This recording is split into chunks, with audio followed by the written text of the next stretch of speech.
And welcome to SPMIS Academy. Today we will analyze the Assam Tribune newspaper of 8th July 2020. Please note you can download the PDF version of today's newspaper analysis by clicking the link given in the comment section. You can download the PDF version of May 2020 magazine from our website spmisacademy.com. You can also log on to our online portal online.spmisacademy.com to access some of our freely available video lectures, and we request you all to join our WhatsApp group through the link given in the description section for more study materials. This is the list of the topics that we will cover from today's newspaper. And the first article is taken from editorial segment. It is about India's Nuclear Command Authority, and this topic is important from our syllabus paper 3 international relations point of view. तो सबसे पहले इस article का context समझते हैं. This article has been written in context of increased India China hostility. You all know that there was a stand off between Indian and Chinese soldiers that led to even death of 20 Indian soldiers, and there were some casualties on Chinese side as well. तो हाल फिलहाल में you all know that the situation between India and China is quite hostile. और आप सबको एक बात तो पता ही है, कई सारे आर्टिकल में भी हाल फिलहाल में मैं कवर कर चुका हूँ, that China has an expansionist tendency. That means it keeps on increasing its territory at the cost of its neighbour countries. तो नेबर कंट्रीज़ के ये टेरिटरी को, लैंड को धीरे धीरे अक्वायर करने का टेंडेंसी है चाइना का, उसको हम कहते हैं expansionist tendency of China. And recent adventurism has led to conflict between India and China. हाल फिलहाल में जो इसने एडवेंचरिज्म दिखाया है सिक्किम में, जो इसने एडवेंचरिज्म दिखाया है, फिर लद्दाख सेक्टर में where it try to acquire more and more land from India, that led to military conflict between India and China. और इस कारण से इस आर्टिकल के ऑथर्स लिखते हैं कि इंडिया को अपनी मिलिट्री प्रिपरेडनेस इंक्रीज़ कर देनी चाहिए.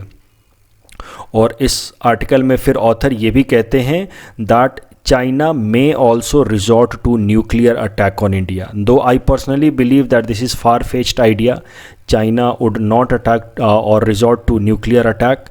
But फिर भी इस आर्टिकल में ऐसा लिखा है that India should be ready to face any such nuclear attack from China also, क्योंकि China may resort to nuclear attack on India. और इस कारण से ऑथर्स ने सजेस्ट किया है that India should alert it's strategic forces command. तो मैंने ये आर्टिकल स्पेशली इसलिए पिक किया है so that I could help you in understanding कि इंडिया की स्ट्रैटेजिक फोर्सेस कमांड क्या हैं और किस तरीके से अगर इंडिया को किसी भी कंट्री पे न्यूक्लियर अटैक करना पड़े तो किस तरीके से वो कर सकता है.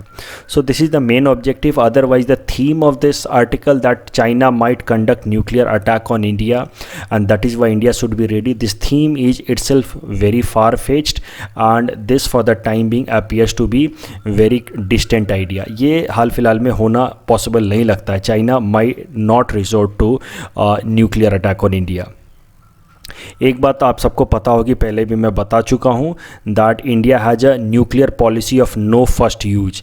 लेकिन इस आर्टिकल में बोला गया है कि India should be ready for massive retaliation if nuclear attack happens. No first use का पॉलिसी का मतलब है that India will not use nuclear weapon first against any country. लेकिन अगर इंडिया के ऊपर न्यूक्लियर अटैक होता है then India will respond with nuclear attack and it will respond in a massive retaliation.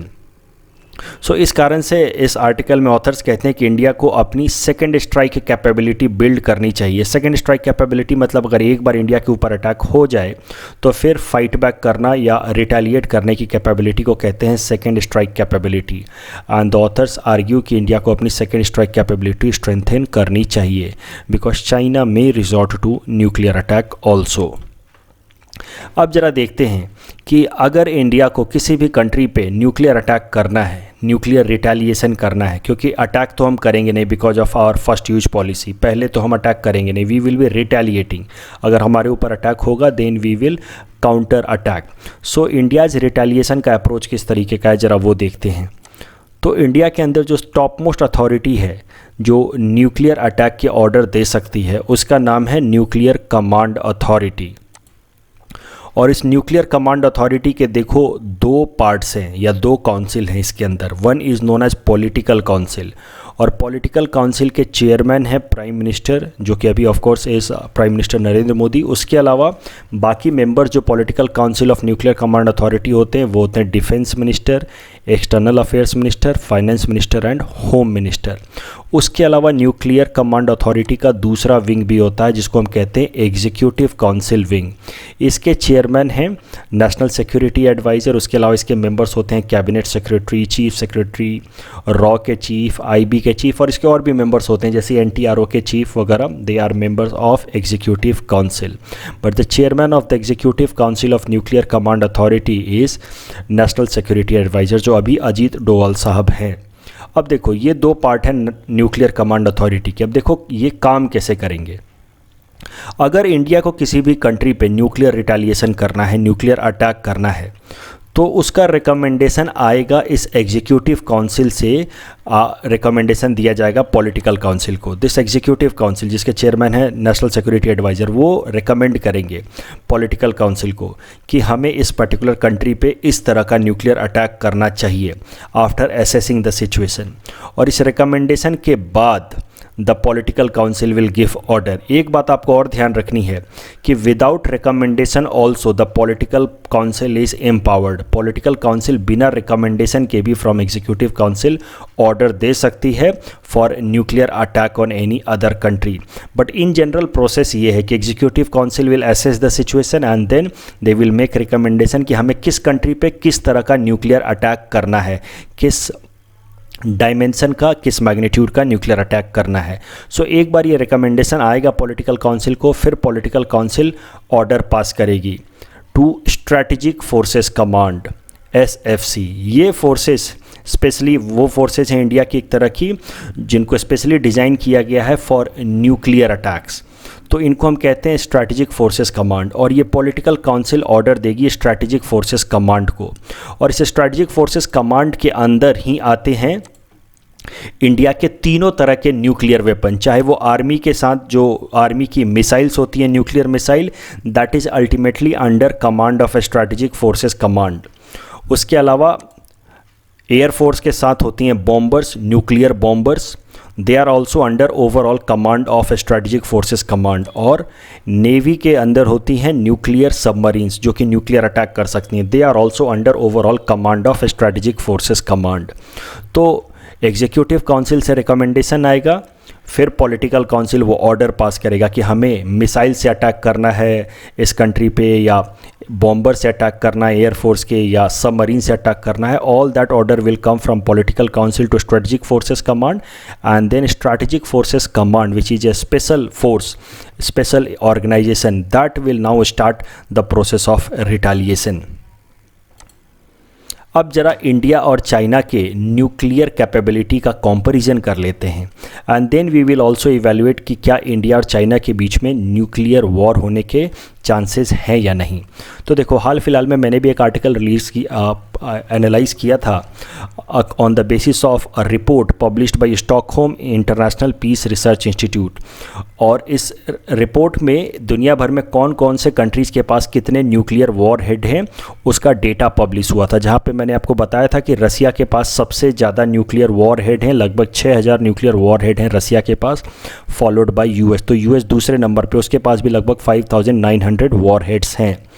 China के पास लगभग 320 न्यूक्लियर वॉर हेड्स हैं। Nuclear war heads मतलब वो वेपन्स जिसके बेसिस पे, जिसकी मदद से किसी दूसरे कंट्री पे न्यूक्लियर अटैक किया जा सकता है। जबकि इंडिया के पास चाइना के कंपैरिजन में 150 न्यूक्लियर वॉर हेड्स हैं।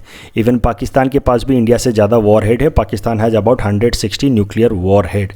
लेकिन दोनों ही कंट्री के पास ट्राइड डिलीवरी सिस्टम है। ट्राइड डिलीवरी सिस्टम मतलब we can deliver nuclear weapon through missiles, या we can deliver nuclear weapon through bomber मतलब एयरफोर्स अटैक कर सकती है, और we can deliver nuclear weapons through submarines मतलब हमारी नेवी भी अटैक कर सकती है। इसको हम कहते हैं ट्राइड सिस्टम। जब किसी भी कंट्री की आर्मी या एयरफोर्स एंड नेवी तीनों ही न्यूक्लियर अटैक करने की कैपेबल हो, then we say that country maintains a nuclear triad, and both India and China maintains nuclear triad. लेकिन अगर ओवरऑल पे लोड की बात की जाए या रेंज की बात की जाए तो Chinese nuclear arsenal are much more powerful than Indian nuclear arsenal. उनका पेलोड मतलब ओवरऑल वेट कैपेसिटी ज़्यादा है, यानी कि ज़्यादा मैग्नीट्यूड का वो इम्पैक्ट या अटैक कर सकते हैं. उसके अलावा उनकी रेंज भी ज़्यादा है. अगर चाइना के डोंगफेंग 41 की बात की जाए, जो उनका अभी तक का सबसे ज़्यादा रेंज वाला मिसाइल है, उसकी रेंज है लगभग 13,500 किलोमीटर्स. जबकि इंडिया की अग्नि 5 की बात की जाए, जो इंडिया का सबसे ज़्यादा रेंज वाला मिसाइल है, उसकी रेंज सिर्फ 5,500 किलोमीटर्स ही है.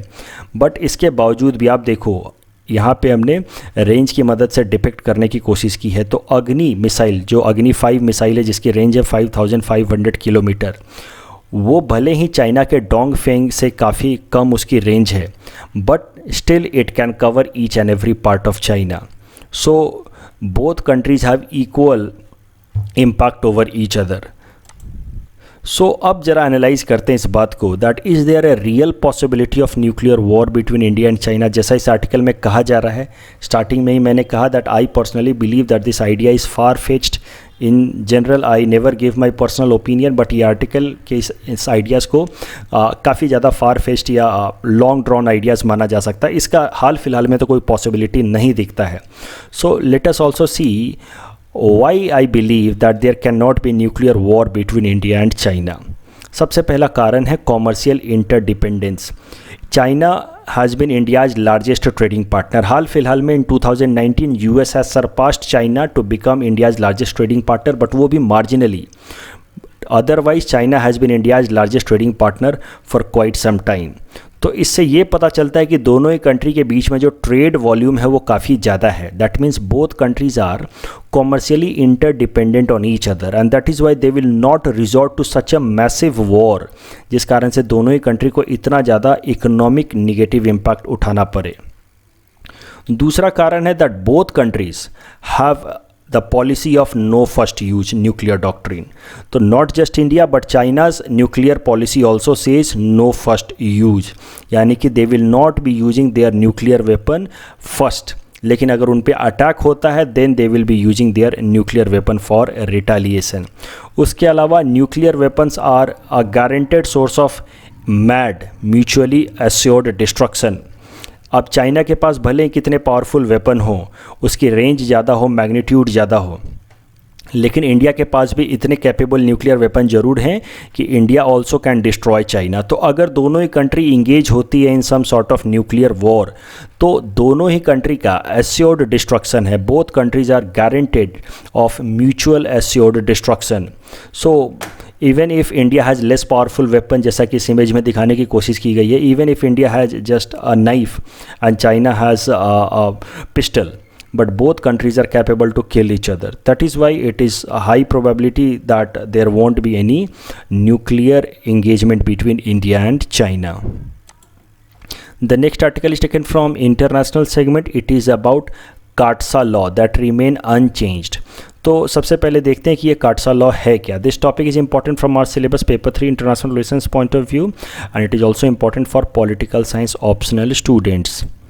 सबसे पहले काटसा लॉ समझते हैं. CAATSA stands for countering America's adversaries through sanctions. नाम से ही जैसे पता चल रहा है कि ट्रेड सैंक्शंस लगा करके अमेरिका के जो भी एडवर्सरीज हैं, जो भी उनके एनिमीज़ हैं, उनको काउंटर किया जाए, उनको रेस्ट्रिक्ट किया जाए.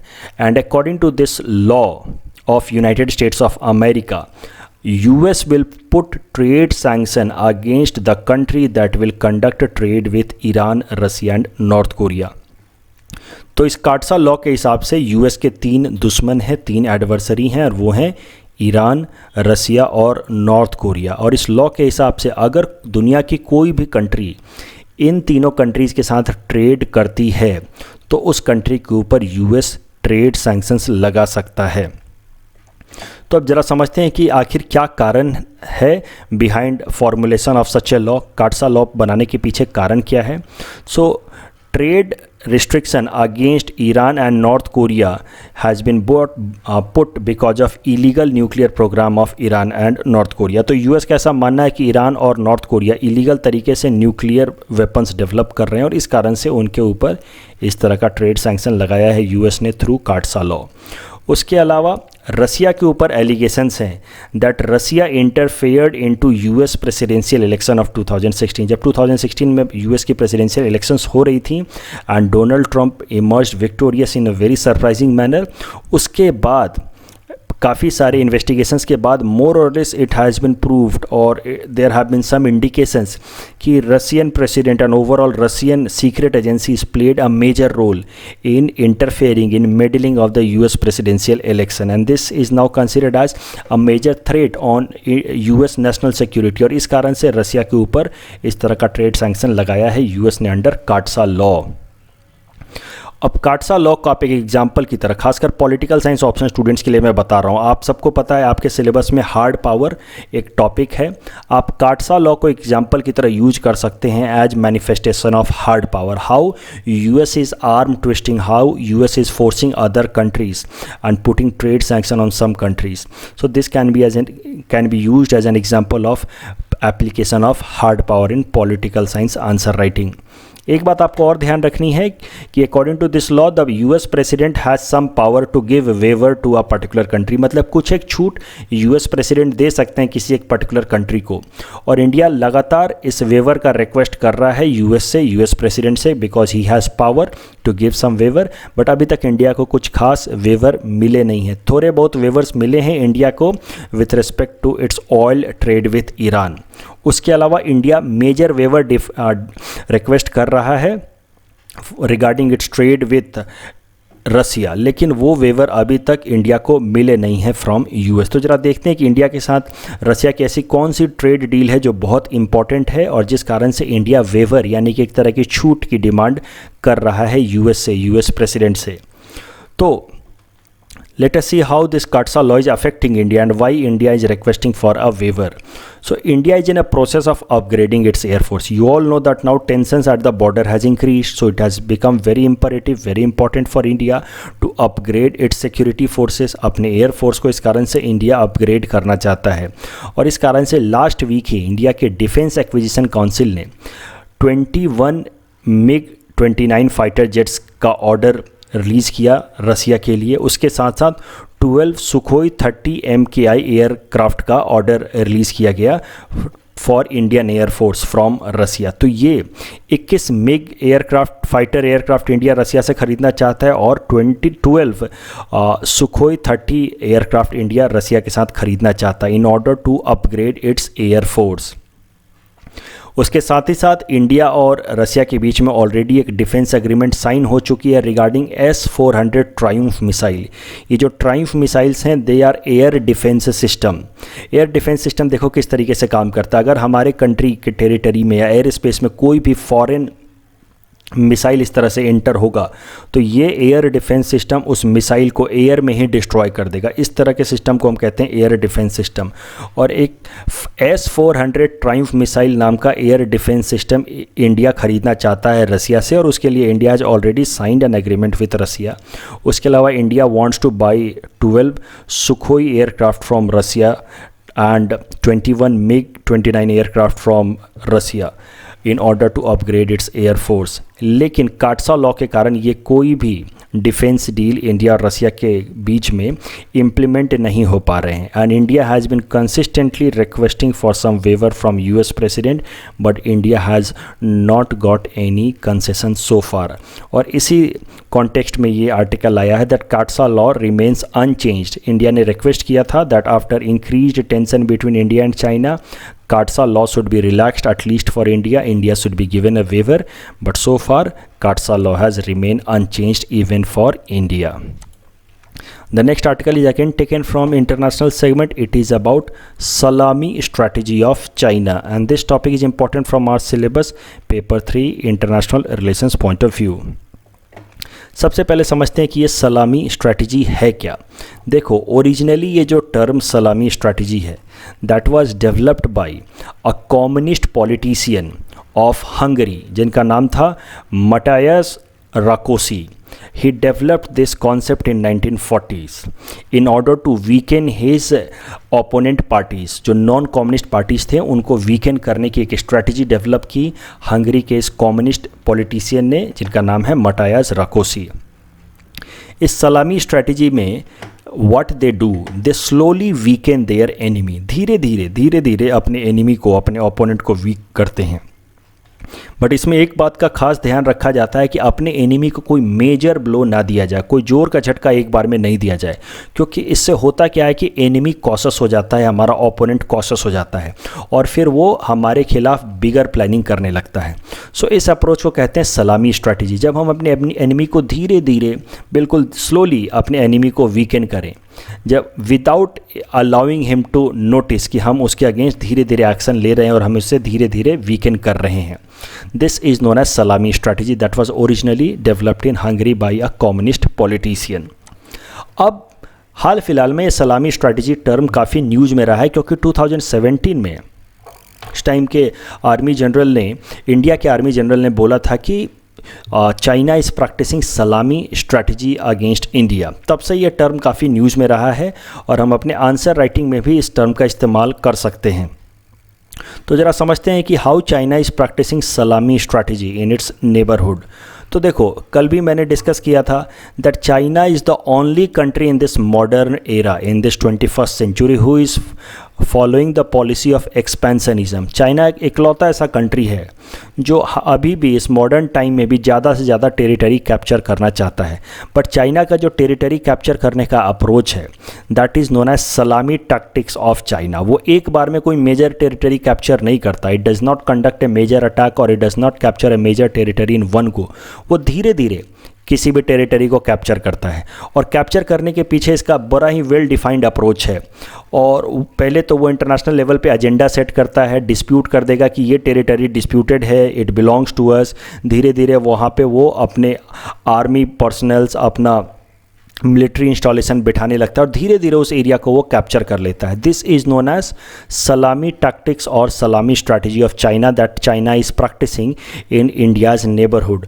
तो it keeps on cutting into territories of neighborhood and adding it to its own territory। तो ज़रा देखते हैं कि चाइना की सलामी स्ट्रैटेजी चाइना किस तरीके से प्रैक्टिस कर रहा है। तो देखो, माओ जेडंग who was the first premier of China after establishment of Communist Party of China in 1949, माओ की ही एक अपनी फिलॉसफी थी, अपनी की स्ट्रैटेजी थी जिसका नाम है 5 फिंगर स्ट्रैटेजी ऑफ चाइना।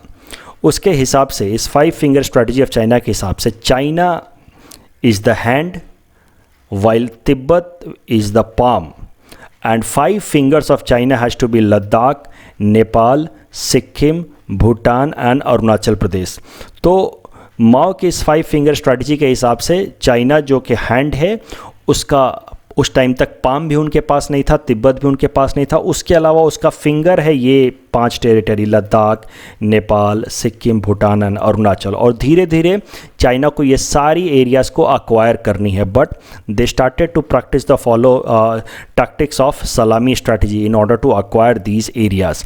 तो ज़रा देखते हैं कि उन्होंने किस तरीके से सलामी स्ट्रैटेजी को यूज किया है in order to acquire more and more territory in this region. अब सबको पता है कि 1950 में चाइना ने तिब्बत को अक्वायर कर लिया, तिब्बत पे अटैक किया। फिर 1950 से लेकर के 59 तक तिब्बत में डिस्प्यूट रहा। तिब्बत के जो पॉलिटिकल लीडर थे Dalai Lama, then he escaped and sought refuge in India. कई दफ़ा मैं बता चुका हूँ। फिर इंडिया ने उनको रिफ्यूज दिया, धर्मशाला में उनके लिए एक सीट इस्टेब्लिश किया and that became one of the major reason between suspicion between India and China that ultimately lead to 1962 war between India and China. तो Tibet was acquired and attacked and acquired in 1950। उसके बाद फिर अगले ही साल China ने एक railway line और highway setup किया to connect its Xinjiang province with Tibet. तो चाइना का जो वेस्टर्न प्रोविंस है जिनजियांग प्रोविंस, वहाँ से उसको कनेक्ट करते हुए, तिब्बत को कनेक्ट करते हुए उसने एक हाईवे सेटअप किया and that highway pass through India's province of Ladakh. और इस हाईवे की मदद से, तिब्बत जिनजियांग हाईवे की मदद से, चाइना ने इंडिया का Aksai Chin area that belong to Ladakh territory of India, उसको अक्वायर कर लिया। फिर धीरे धीरे चाइना ने जो बॉर्डर रीजन है भूटान के साथ, जैसे कुछ बॉर्डर रीजन है जैसे डोकलाम रीजन, जकारलुंग रीजन या पसामलुंग रीजन, इन सबको डिस्प्यूटेड कर दिया। बोला ये सारे जो बाउंड्री हैं, ये जो बॉर्डर हैं, ये वेल इस्टेब्लिश्ड नहीं है और इसके लिए we need to renegotiate with Bhutan. And then China claim that this entire region belong to China. जिस तरीके से उन्होंने तिब्बत पे पूरा क्लेम किया, फिर उन्होंने पूरे भूटान पे क्लेम कर दिया। हाल फिलहाल में आप को आपके साथ मैंने एक आर्टिकल डिस्कस किया था, where China disputed Sakteng wildlife sanctuary of Bhutan also. उसके अलावा चाइना डिस्प्यूट्स मैकमोहन लाइन। आपको पता है कि अरुणाचल प्रदेश और तिब्बत के बीच में जो ये बाउंड्री है उसको हम कहते हैं McMahon line, because it was delineated by British representative McMahon and that was decided on the basis of negotiation between Tibet and British representative McMahon.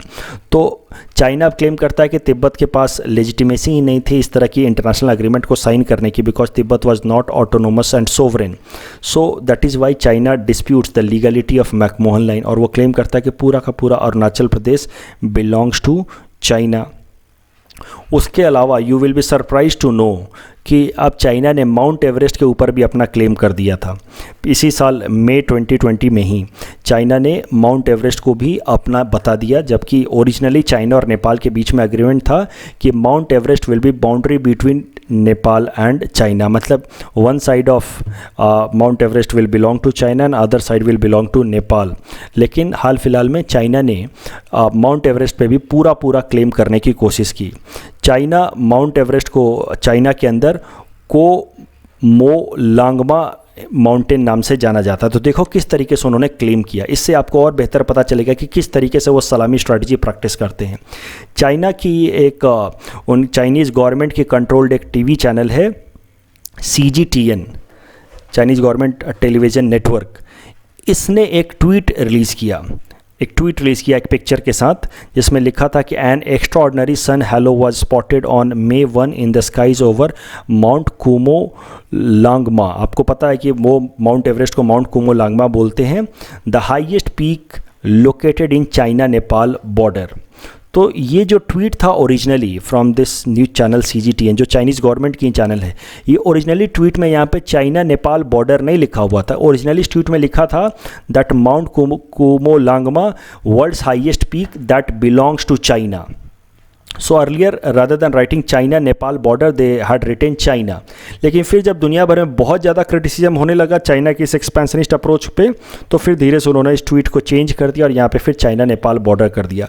So in this way you can have now some basic idea that how salami strategy work.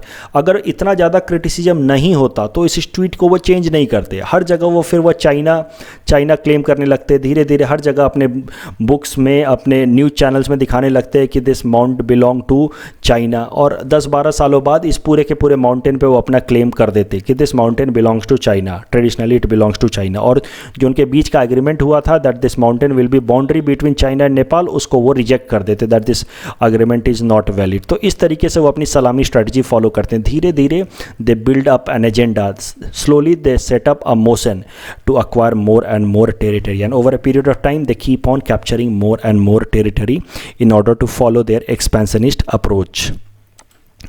The next article is taken from environment segment. It is about India's largest butterfly. इस तरह के article कई दफ़ा UPSC अपने prelims में direct the Hindu newspaper से उठा के पूछ लेता है। That is why I covered this article. This topic may be asked in prelims exam. Mains में इसके आने के चांसेस नहीं हैं। फिर भी एक बार ज़रा देखते हैं ये आर्टिकल कहता क्या है।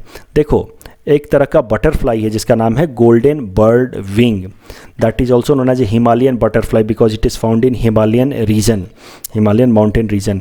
Now it has been declared as largest butterfly in India. और इस बटरफ्लाई का अगर साइज़ देखा जाए तो ये गोल्डन बर्ड विंग बटरफ्लाई, जिसका जो फीमेल वर्जन है इस बटरफ्लाई का, उसका ओवरऑल विंग स्पैन है 194 मिलीमीटर। विंग स्पैन मतलब जब वो अपने विंग को वो एक्सपैंड करता है तो उसका ओवरऑल लेंथ निकल के आता है 194 मिलीमीटर। इसके पहले जो इंडिया के सबसे वाइड या लार्जेस्ट बटरफ्लाई मानी जाती थी, जो रिकॉर्डेड बटरफ्लाई थी, वो थी सदर्न बर्ड विंग। उसकी विंग स्पैन का साइज़ था 190 millimetre.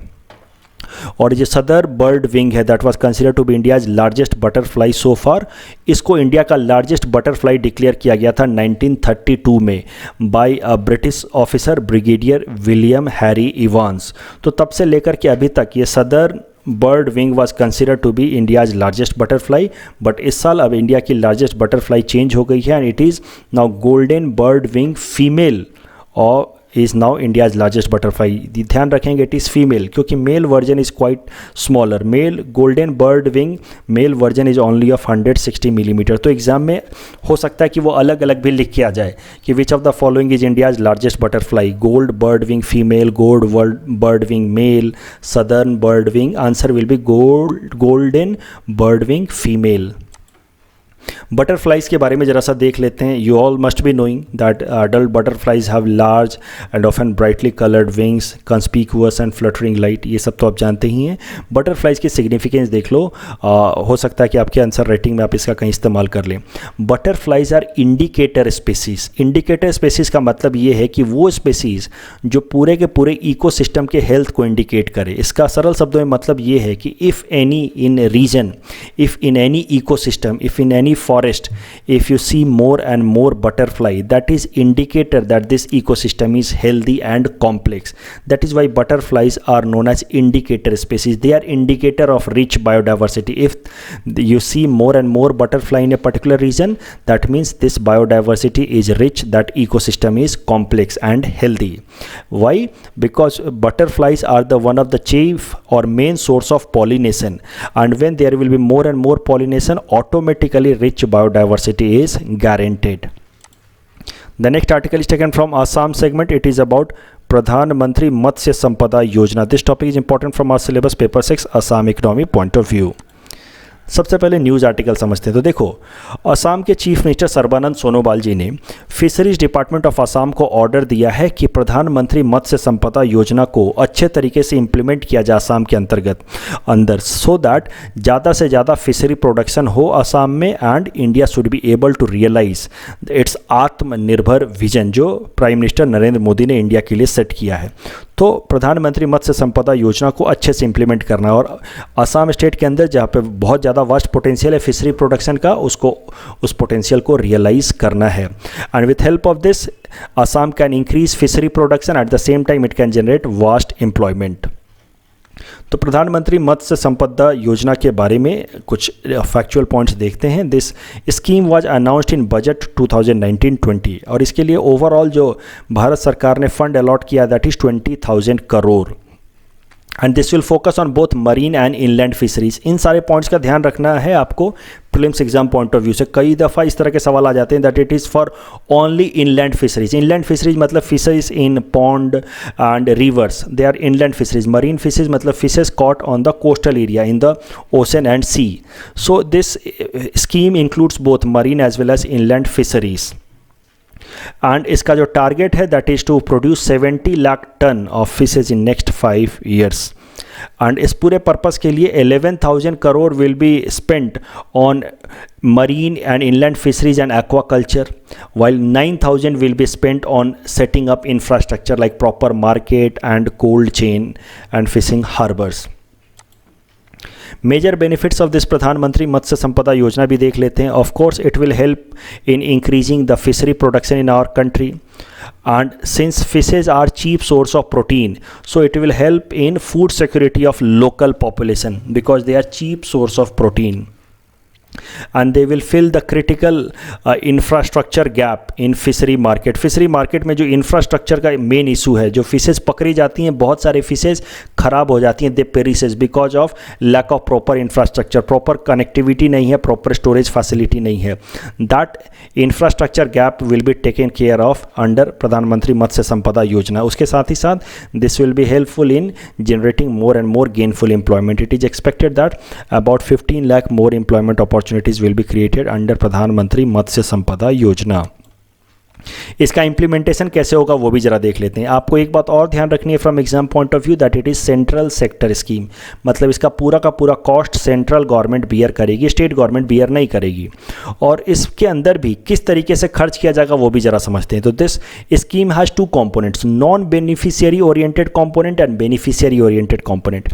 Non beneficiary oriented component में इंफ्रास्ट्रक्चर बिल्ड किया जाएगा, जैसे मार्केट बिल्ड किया जाएगा, पोर्ट बिल्ड किया जाएगा, that entire spending will come from central government. जो नॉन बेनिफिशियरी ओरिएंटेड कंपोनेंट है, इंफ्रास्ट्रक्चर बिल्ड करने वाला कंपोनेंट, उसका पूरा का पूरा खर्चा सेंट्रल गवर्नमेंट उठाएगी। जबकि बेनिफिशियरी ओरिएंटेड कंपोनेंट मतलब जो लोग हैं उनकी ट्रेनिंग, उनको प्रॉपर टेक्नोलॉजी इक्विप कराना, मतलब जो लोग जिनको एम्प्लॉयमेंट मिल रहा है या जिसको ओवरऑल इस स्कीम से फ़ायदा हो रहा है, they are beneficiary.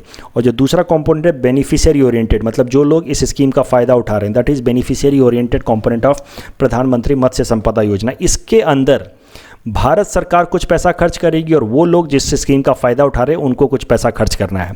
So for general category people they have to spend 40%, they have to spend 60%, while government of India will take care of the 40% of the expenditure of their training and skilling.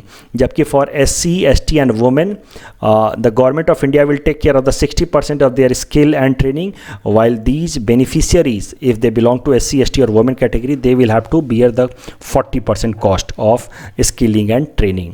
सो ये दो component हैं of this Pradhan Mantri Matsya Sampada योजना। In our segment Target UPSC Prelims 2020, today we will cover topic number 512 to 514. Topic number 512 is PM CARES Fund. So Prime Minister is the ex officio chairman of this PM CARE Fund, and Ministry of Defense, Ministry of Home Affairs and Ministry of Finance and Government of India are ex officio trustee of the fund. The fund consists entirely of voluntary contribution from individuals, organizations and does not get any budgetary support. Donation in PM CARE Fund would qualify for 80G benefit for 100% exemption under Income Tax Act of 1961. Donations to PM CARE Fund will also qualify to be counted as corporate social responsibility expenditure under Companies Act of 2013. PM CARE Fund has also got exemptions from Foreign Contribution Regulatory Authority Act, and that is why foreign donations can also come under PM CARE Fund. Please attempt this question that is based on this topic. Topic number 513 is Bonful brand.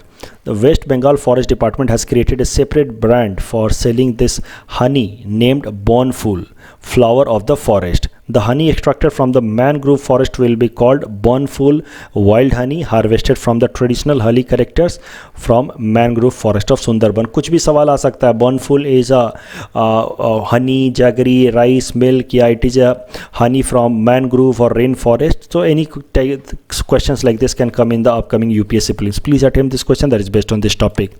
Topic number 514 is about important lakes. Sukhna Lake is in Chandigarh, Otteri Lake is in Tamil Nadu, and Veliani Lake is in Kerala.